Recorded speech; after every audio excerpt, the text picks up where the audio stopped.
me t'inkuadru për shkak të disa postimeve cilat i ke bërë në rrjetet sociale, duke kritiku, madje edhe për zgjedhësin Franco Foda për listën e publikuar. Madje ke shkuar, në fakt nuk e di nëse jam gabim, mirë po, ke shkuar deri në atë pikë sa ke vu në dyshim edhe se e bën këtë listë Franco Foda. Nëse nuk gaboj këtu, mund të më përmirësosh, lutem.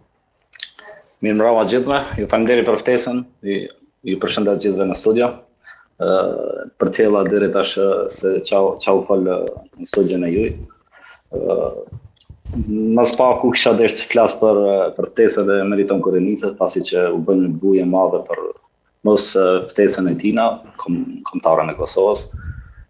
Kështu që unë si menaxher i tina mendoj që dhe shumica e opinionistëve në Kosovë mendojnë që mosthirrja e tina ka qenë një gabim, pasi që ai është në kulmin e karrierës tij, ndoshta për momentin, dhe besoj që në ftesë për të kishte qenë shumë mirë, pasi që ai është për momentin ambasador më i mirë i Kosovës në arenën ndërkombëtare.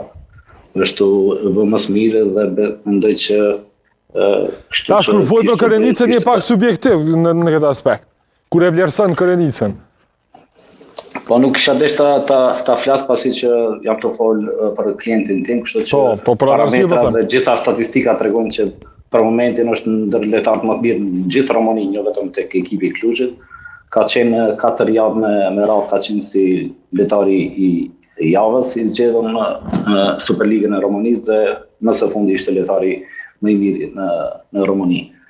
Kështu që me këtë listë besoj që do ishte zgjedhur tjetë më spaku në listën e parë, po më i keq është që nuk është as në listën e zgjeruar të Kosovës, kështu që ndoshta një dhimbje për të, kur nuk e sheh vetëm në listën e parë, është edhe një dhimbje më e madhe kur nuk e sheh edhe në listën e zgjeruar.